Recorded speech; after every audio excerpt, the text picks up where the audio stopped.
টিপ টিপ করে বৃষ্টি পড়তেছে। এই বৃষ্টির ভিতর গ্রামের সৌন্দর্য না জানি কতটাই বেড়ে যায়। এই গ্রামের চারপাশে ঘুরে ঘুরে আজকে আমি আপনাদের সৌন্দর্যটা দেখানোর চেষ্টা করব।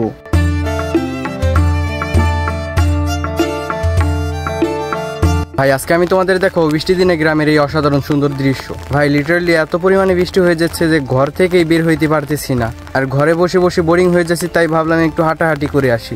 তো আমি বর্তমানে অবস্থান করতেছি আমাদের নানু বাসায়। তো আমি এই নানু বাসা থেকে এই গ্রামের আশেপাশের দৃশ্যগুলো দেখানোর চেষ্টা করব আপনাদের। তো চলুন ভিডিওটি শুরু করা যাক। সো গাইস, এইখানে টিপ টিপ বৃষ্টি পড়তেছে আর সামনের এই দৃশ্যটা দেখুন, কত সুন্দর দৃশ্য। তো এইখানে একটা আমের বাগান আছে, এই আমের বাগানটার ভিতরে হচ্ছে ঢুকতে দেয় না, এখানে গেটে তালা মারা আছে। তো এই আমের বাগানটা কিন্তু অনেক সুন্দর আর অনেক বড়। তো এই সাইডের এই দৃশ্যটা দেখুন কত সুন্দর। তো এইখানের এই বৃষ্টির ভিতরে কাঠের ব্রিজটা দেখো, কত সুন্দর এই কাঠের ব্রিজটা। তো এটার সৌন্দর্য এখন ভালোভাবে বোঝা যায় না, যখন চারপাশে পুরো পানি হয়ে যাবে তখন আরও ভালোভাবে বোঝা যাবে।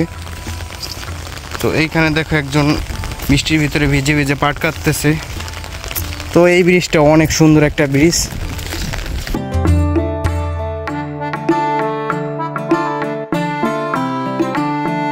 তো এইখানে একটা উঁচু ব্রিজ আছে, এখান থেকে আশেপাশের ভিউগুলা মোটামুটি দেখা যায় বাজারের কাছে। তো এইখানে একটা জমি দেখতে পাচ্ছেন, এইখানের এই জমির চারপাশ দিয়ে তাল গাছ লাগানো আছে এবং ভিতরে ঘাস বোনা আছে। তো এই জমিটা দেখতে কিন্তু অনেক সুন্দর দেখা যাচ্ছে। এই বৃষ্টির ভিতরে ঘুরে ঘুরে ছাতা নিয়ে ভিডিও বানাতে আমার কিন্তু ভালোই লাগতেছে। আপনাদের ভিডিওটা কেমন লাগতেছে অবশ্যই কমেন্টে জানাবেন। সো গাইস, এইখানের এই ইটের বাটার এই দৃশ্যটা কেমন সেটা কিন্তু কমেন্টে জানাতে পারেন। আমার কাছে পার্সোনালি এইখানের এই দৃশ্যটা খুবই ভালো লাগছে।